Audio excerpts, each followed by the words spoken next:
The happiness of Mr. Morris's, however, was of short duration, and reverses came when they were least expected. Heavy purchases of tobacco at ruinous figures in anticipation of an upward market, which visions were never realized, swept from him in a moment the savings of years and left him nothing save his honor and the sincere sympathy of the community with which to begin the battle anew. It was at this time that Mrs. Morris's exhibited the loveliest traits of her character. Seemingly unmindful of her condition, with a smiling face and cheering words, she so encouraged her husband that he became almost reconciled to his fate. Thrown thus upon his own resources by the advice of his wife, he leased for a term of years the Washington Hotel, known now as the Arlington, on Church Street, and commenced the business of hotel keeping.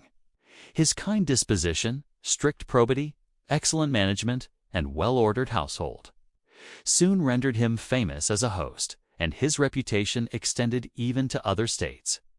His was the house par excellence of the town, and no fashionable assemblages met at any other.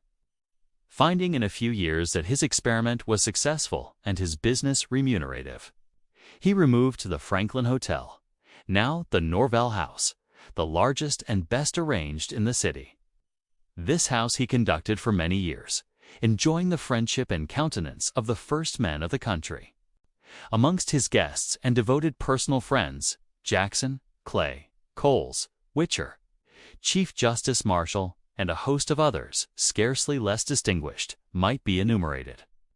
But it was not the wealthy and distinguished alone who appreciated Mr. Morris's. The poor and lowly had blessings for the man who sympathized with their misfortunes, and was ever ready to relieve their distress. Many poor but worthy families whose descendants are now in our midst can remember the fact that his table supplied their daily food not for days and weeks only, but for months at a time. And as a farther instance of his forbearance and unparalleled generosity, there are now living those who will testify to the fact that he permitted a boarder, in no way connected with him, to remain in his house for more than 20 years, and until he died, without ever receiving the slightest remuneration, and that he was never made to feel otherwise than as a favored guest. In manner, Mr. Morris's was courteous and gentle, but when occasion demanded, could be stern and determined, too. He was emphatically the master of his house, and from his decision there was no appeal.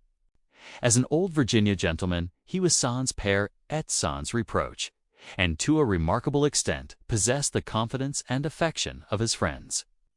After a checkered and eventful life of more than 80 years, passed mostly in business, which brought him in contact with all classes of people, he died, lamented by all, and leaving not an enemy behind.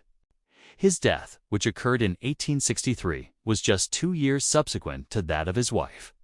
It can be truly said that no persons ever lived in a community for such a length of time who accomplished more good during their lives, or whose death was more universally regretted. It was the unblemished character of the man, and the universal confidence reposed in him that induced Beale to entrust him with his secret, and in certain contingencies select him for a most important trust. That his confidence was not misplaced, every one remembering Mr. Morris's will acknowledge.